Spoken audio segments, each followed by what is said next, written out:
बिशाह हालाजी नाम और मजहबी स्कॉलर समाजी वर्कर मरहूम जवार डॉक्टर मोहम्मद यहिया मेमन जी याद में निसा मेडिकल कॉम्प्लेक्स में एक रोज़ा मुफ्त मेडिकल कैंप तिबी कैंप लगाई वई। मज़कूरा तिबी कैंप में हैदराबाद नवाबशाह ज़िले मठियाई जे मुख़्तलिफ़ बीमारियुनि जे माहिर मेल फीमेल डॉक्टर हर एक डॉक्टर सुल्तान अहमद नहड़ियो, सर्जन ज़ुल्फ़िकार क़ाइम ख़ानी, सर्जन डॉक्टर मेहरान भट्टी, डॉक्टर राबिल बलूच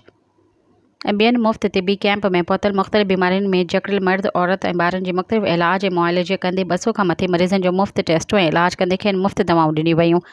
ऐं मज़कूरा तिबी कैंप जे रज़ाकार आसिफ़ गलाई, रिज़वान तवक्कल मेमण बेज़ात समूह समेत इंसा इंस्टीट्यूट जे स्टाफ जी चवण आहे त मरहूम ज़वार डॉक्टर यहिया जे हाल जी अवाम ख़ुसूसन ज़ियारत ते वेंदड़ ज़वारनि जी ख़िदमत करणु कंहिं खां लिकल न आहे। मरहूम हिकु निहायती रहमदिल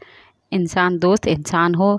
जंहिंजे नाले सां अॼु संदसि इंस्टीट्यूट में लॻायल अवाम जी ख़िदमत में मुफ़्त तिबी कैंप जंहिं मां 200 खां वधीक मुख़्तलिफ़ मर्ज़नि में मुब्तला ग़रीब बेपहुच मरीज़नि जो मुफ़्त चेकअप समेत खेनि मुफ़्त दवाऊं ॾियण वारो अमल निहायती बहितरीन क़दम आहे। सब्सक्राइब कयो अवामी न्यूज़ HD खे ऐं ताज़ा तरीन ख़बरुनि लाइ ॾिसंदा रहो अवामी न्यूज़ HD।